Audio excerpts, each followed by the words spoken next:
खून से सने हाथ लिए वो आईसीयू से अभी अभी एक हार्ट सर्जरी करके बाहर आया था। जिब्रान मरीज के लवाहिकीन को तसल्ली देते हैं कि सर्जरी कामयाब हुई है, अपने ऑफिस में आया था। एक एडमिट प्राइवेट हॉस्पिटल था जिसके बाहर बड़े बड़े जाली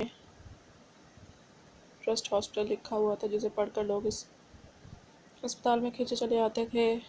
आखिर आकर मोबाइल से अटैच करके ब्लूटूथ डिवाइस का अपने कान से लगाया, जो माइक्रोफोन इसने हॉस्पिटल के मशहूर डिपार्टमेंट्स में लगाए थे। वहाँ से बारी बारी इसने तमाम आवाज़ें सुनते अपना काम शुरू किया था। वह सुकून से बैठे एकदम चौंका था। लेबर रूम के बाहर अफरा तफरी की आवाज़ें आई थी जब एक नर्स की आवाज़ फ़ोन में गूंजी।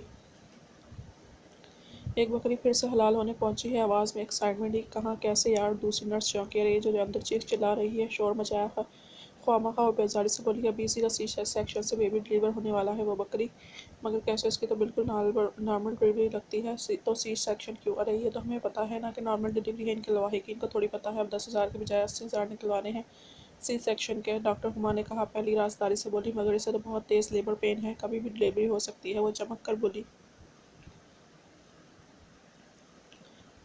हम लेबर पेन रोकने का इंजेक्शन लगाने वाले हैं। और यह कहकर के लेबर पेन तेज़ करने का इंजेक्शन है।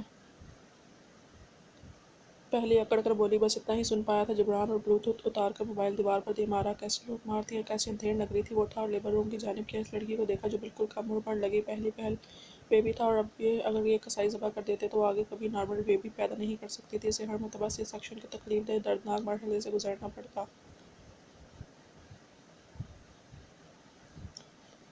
इसने सोनिया को, जो इसके साथी थी और यहाँ नर्स थी, हाथ से इशारा किया तो वो समझ गई।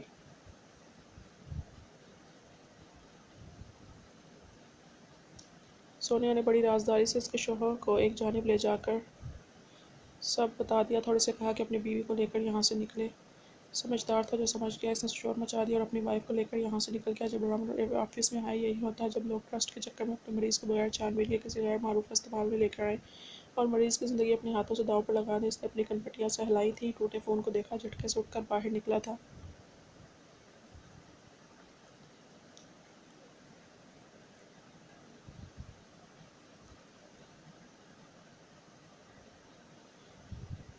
ईशान ने एक मरतबा एड्रेस रीड करके जहन नशीन कर लिया था। अब वो मुसलसल ड्राइविंग कर रहा था।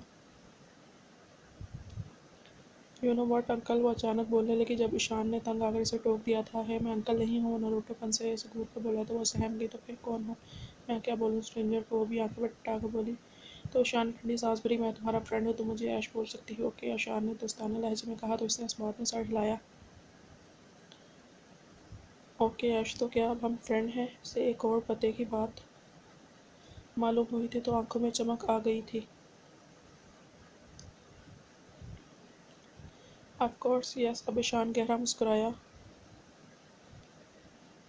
तो फ्रेंड से तो सब बातें बोल सकते हैं ना? वो एक्साइटेड सी बोली।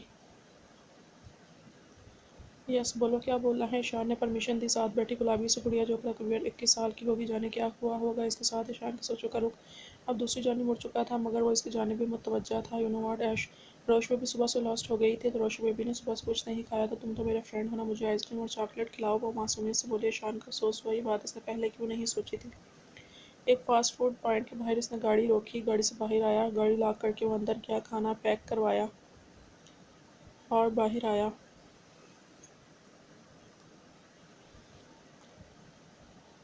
गाड़ी में बैठकर इसने स्मॉल साइज़ का पिज़्ज़े का पैकेट आगुशे को थमाया था। व्हाट इज़ दिस ऐशर? खुशी तो पूछा गया। रोशनी बेबी के लिए खाना है। और जल्दी से पैकेट खोलकर पिज़्ज़ा खाने लगी। बच्चों की तरह आधी चीज़ इसके मुंह पर लग रही थी। शान देखकर मुबहिम सा मुस्कुराया। एक वही तो था जिसकी मौजूदगी से लगता था वाइट पैलेस में अब भी जिंदा इंसान रहते हैं। नहीं तो सोहम खान, जेकी और महाबीर तो लगता था बर्फ़ के पुतले हैं जिन पर कोई चीज़ ही असरअंदाज नहीं होती। मतलूबा एड्रेस पर पहुंच चुका था। गर्दन घुमाकर देखा तो रोशी बेबी पेट बढ़ने पर जाने कब से भटकी, कब से ख्वार होती, थकन से चूर, अब गहरी नींद में जा चुकी थी।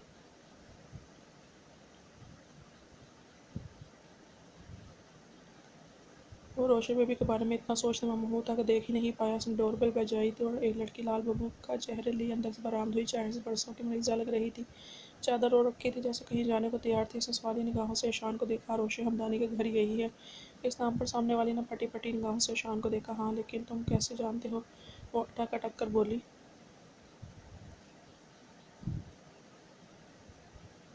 क्योंकि वो मेरे साथ है। इसने गाड़ी की जानिब इशारा किया तो वो तड़प कर गाड़ी की जानिब लपकी, मगर इसे सोए देखकर वो जाने का क्या समझी थी। क्या हुआ इसे? कहाँ मिली तुम्हें? क्या किया है तुमने इसके साथ? ये बेहोश क्यों है?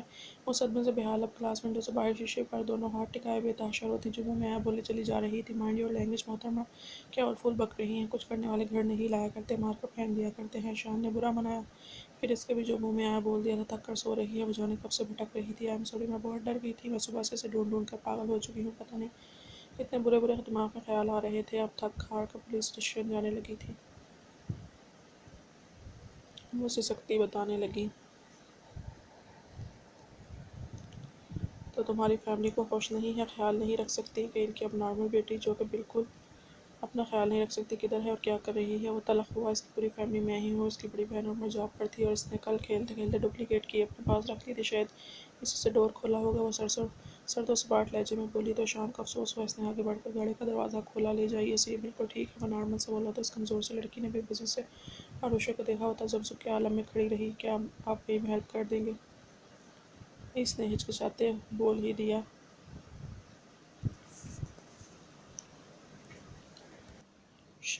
श्योर। ऐशान आगे बढ़ा। एक मरतबा तो हिचकिचाया जो कि साथ खड़ी लड़की ने बखूबी नोट किया और सुकून का सांस लिया, जैसे कुछ ख़ास सोचकर पुरसुकून हुई हो। ईशान ने इस नाजुक से वजूद को बाजू में भरा और अंदर की जानिब बढ़ा। छोटा सा घर था। वो अंदर आया और इसे कमरे में ले जाकर बेड पर लिटा दिया। नाजुक सी जान से ज़बरदस्ती नज़रें चुराई, फिर फ़ौरन पीछे हट गया। वो इसकी एक एक हरकत बारीक बीनी से ऑब्जर्व कर रही थी। आप कौन है? लड़की ने तजस्सुस के मारे पूछा। मैं डॉक्टर जिब्रान कबीर हूँ, हार्ट सर्जन हूँ। और वो इत्मीनान से बोला और जाने लगा। मेरा नाम अलीज़े है, आरोशी की बड़ी बहन। प्लीज़ बैठे, मैं चाय पिलाकर आपका शुक्रिया अदा करना चाहती हूँ। अब अलीज़े की बीमार आंखों में एक ख़ास चमक थी।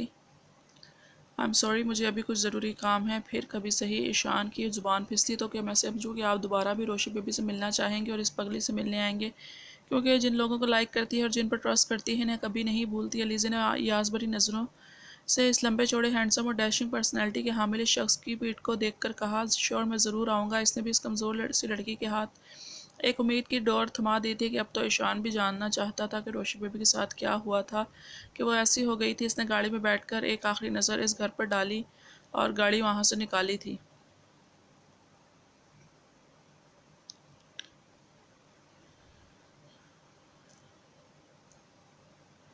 महाबीर ज़रूरी सबूत ढूंढते हुए अब सोहम खान को इन्फॉर्मेशन देने वाइट पैलेस आ रहा था जब फ़ोन रिंग हुआ। फ़ोन पर जगमगाते नंबर को देखकर इसके माथे पर ढेर सारे बल आए थे, मगर मजबूरी तो ये थी कि उस फ़ोन कॉल को नज़रअंदाज नहीं कर सकता था। फ़ोन यस करके कान को लगाया तो इधर से बीजान की सिसकियों की आवाज़ें सुनाई दी थीं और यही सुनाकर उन्होंने अपना खामोश पैगाम देकर फ़ोन रख दिया था। वो झंझना उठा था। घड़ी का रुख कराची शहर के बैरूनी इलाके के एक गोट में मौजूद हवेली की जानिब मोड़ दी थी। सुनसान उजड़ी वीरान हवेली।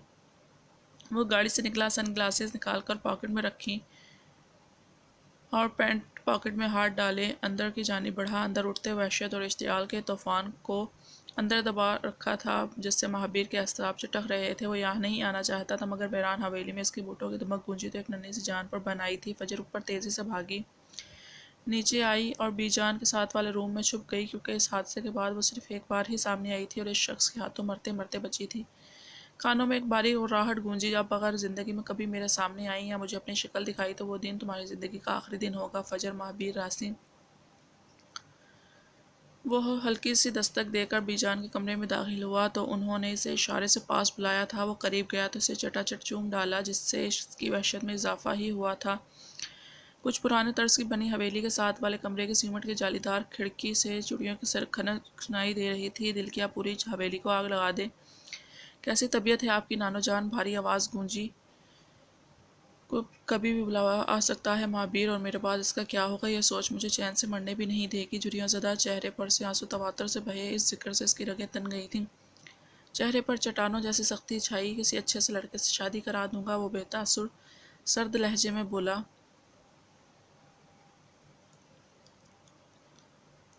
यह सुनकर फजर ने अपने पाल मुट्ठियों में जकड़े थे। वो इसी कमरे की जानिब गई जहाँ से इस सब की शुरुआत हुई थी। खिड़की से चूड़ियों की छनक सुनाई दे रही थी। दिल किया पूरी हवेली को आग लगा दे।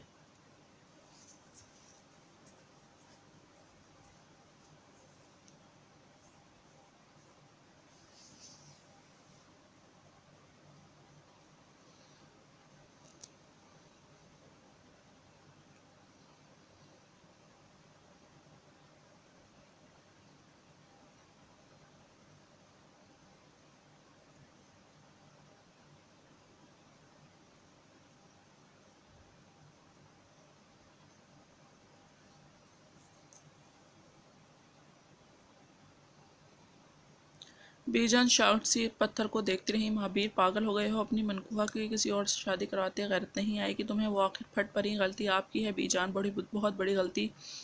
वो कहता झटके से वहाँ से उठा था और इस रूम की जानिब गया जहाँ से वो अपनी नफरत और वहशत को हर बार नए सिरे से ताज़ा करके जाता था। वो इस कमरे में थी। बाहर बुट्टों की आवाज़ अपने कमरे की आने सुनाई दी तो इसे मौत अपने सामने बिल्कुल नजर आई। तेजी से दरवाजे के पीछे छुपकर अपना मुंह पर जोर से हाथ रखे कि कहीं कोई सिसकी कोई चीखी ना मुंह से निकल आए। वो कमरे के बीचों बीच अपनी पैंट की पॉकेटों में हाथ डाले इसकी जानिब पीठ के सामने दीवार को घूर रहा था। बेशक इसने अपनी चीखों का गला घोटा हुआ था, मगर फिर भी वो जल्लाद जान गया था कि इसके अलावा भी रूम में मौजूद है। इसने पीछे मुड़कर एक मरतबा अपने आहिनी हाथ से इसका गला दबोचा था कि इसकी वार्निंग से अरसा दराज के बाद आज फिर इसके सामने थी, अपनी तमाम तर नज़ाकत, रानाई और खूबसूरती समेत। मगर इस पत्थर पर हल्की सी भी खराश नहीं आने वाली थी। कहा था ना मेरे सामने मत आना, इस कमरे में मत आना। ज़िंदगी से प्यार नहीं तुम्हें, या जल्दी मरने का शौक़ है? क्यों आती हो मेरे सामने जब जानती हो कि तुमसे नफरत करने के अलावा ज़िंदगी में कुछ किया ही नहीं? महाबीर रासिम हफीज़ ने वो लाल अंगारा आंखें लिए इसे घूर रहा था, ऐसे जैसे इसे उधेड़ देगा या रौन डालेगा। छोड़े मुझे। गर्दन पर बढ़ते दबाव की वजह से वो तड़पी, लहू छिलकाता चेहरा और नैर बहाती बड़ी बड़ी आंखें और ऊपरी होंठ के ऊपर स्याह छोटा सा काला तिल। मगर इस बेहस को इस नाजुक जान पर रहम नहीं आने वाला था। जल्दी वो होशो खर्च से बेगाना जब इसके हाथ के ऊपर झूल गई तो महाबीर को होश आया। फौरन हाथ पीछे हटाया जैसे वो कोई अछूत हो। वो इसके कदमों में ढेर हुई थी। सिर्फ बीजान के ख्याल से पंजों के बाद ज़मीन पर बैठकर इसने इसकी नब्ज़ टटोली थी, जो बहुत आहिस्तगी से चल रही थी। एक खूंखार निगाह इस पर डालता बाहर निकलता चला गया था। वो एक बहुत बड़ा बंगला था जहाँ बाकी लड़कियों के साथ चंदा को भी साथ लाया गया था ताकि वो मुस्तकबिल में होने वाली महफिलों के आदाब सीख सके, क्योंकि इसकी मुंह दिखाई की रस्म में सिर्फ एक हफ्ता बाकी था। रानी बाई नज़ाकत से इसे छोटी छोटी बातें सिखा रही थी, किस तरह उठना है, किस तरह बैठना है, अदाएँ कैसे दिखानी है, बोलचाल रंग ढंग में नज़ाकत कैसे लानी है। इसे हर चीज़ दिखाई और समझाई जा रही थी। कुछ ही देर बाद रुस्तमज़ादा पहुँचने वाला था और इसे अभी से दम घुटता महसूस हो रहा था। चंदा रानी बाई से इजाज़त लेकर बंगला घूम फिर रही थी, तभी बाहर आई। बाहर गेट पर एक बूढ़ा बाबा था, चौकीदार था। वो हसरत से गेट को देखे जा रही थी जब हैरत से गंग हुई। बूढ़ा बाबा इसे आंख के इशारा कर रहा था कि गेट क्रॉस कर जाओ। इससे हैरत हुई। बाबा जी ने फिर इशारा किया, भाग जाओ। वो दुपट्टा अच्छी तरह खुद से लिपटाए गेट क्रॉस कर गई। जैनब बगैर के इसके ये कदम इसके सर पर कितनी क़यामतें ढहाने वाली है। गहरी रात में पाशा एक मलगजे से कमरे में दाखिल हुआ था। सुबह के मुकाबले वो काफ़ी थका थका लग रहा था, मगर जो वजूद सामने था, इसके कदमों में बैठने से जो सुकून हासिल हो सकता था। जुड़िए ज़दा पुरनूर से चेहरे समेत रेशमा पाशा को देखकर गहरा मुस्कुराई तो धीमे कदमों से चलता हमेशा की तरह पाशा कदमों में बैठ चुका था। क्या हुआ बच्चे, परेशान क्यों हो? सुकून से बोली। हो चारों अपनी ज़िंदगी ख़राब कर रहे हैं रेशमा, वो जो कर रहे हैं वो गलत है। इंतकाम, बदला, खून खराबा और बस कुछ नहीं। आपके लाडले सोहम खान का खून माहिर खान कातिल बन चुका है। रासिम का महावीर जो जीती जागती लाशें बिछाने वाली मशीन है और मेरे कबीर के शान और जबरान मसीहा होने के बावजूद बेरहम कातिल है। रेशमा, मैं क्या करूं? पाशा बेबसी से बोला तो रेशमा मुस्कुराई थी। जानते हो पाशा, आज से 26 साल पहले मुझे तुम चारों की जानिब से भी यही फ़िक्र लाहिक थी, मगर फिर तुम लोगों की ज़िंदगी में ऐसा कुछ हुआ कि सब कुछ बदल गया, ठीक हो गया। देखना अब भी यही होगा। रेशमा, आप समझ नहीं रही। आपके पोते तो जाने किस मिट्टी के बने हैं, जिन पर कोई ऐसी चीज़ असर ही नहीं करती। वो झंझलाया, अरे फिक्र नहीं करो, मुझे लगता है, मेरा दिल कहता है कि वक्त करीब आ रहा है जब वो टूटेंगे, झुकेंगे, बिखरेंगे और फिर सिमट जाएंगे। देखना तुम। बस सुकून से बोली तो पाशा ने एक ठंडी सी सांस भरी। यह तो वक्त ही ने तय करना था कि क्या होने वाला था, क्या नहीं। वो मुन्नी के साथ गाड़ी में बैठा व्हाइट पैलेस लौट रहा था। मुन्नी साए की तरह इसके साथ रहती थी। मुन्नी से जैसे इसका जन्म जन्म का रिश्ता था, जैसे वो न जाने कितनी जिंदगियों से आपस में खून के रिश्ते जुड़े हुए थे।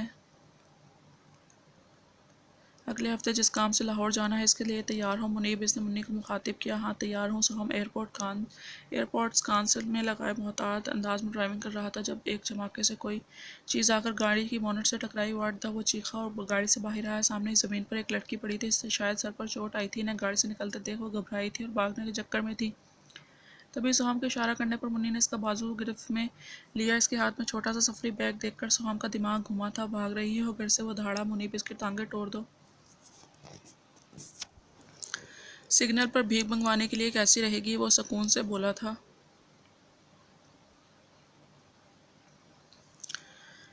परफेक्ट, मुन्नी ने कहा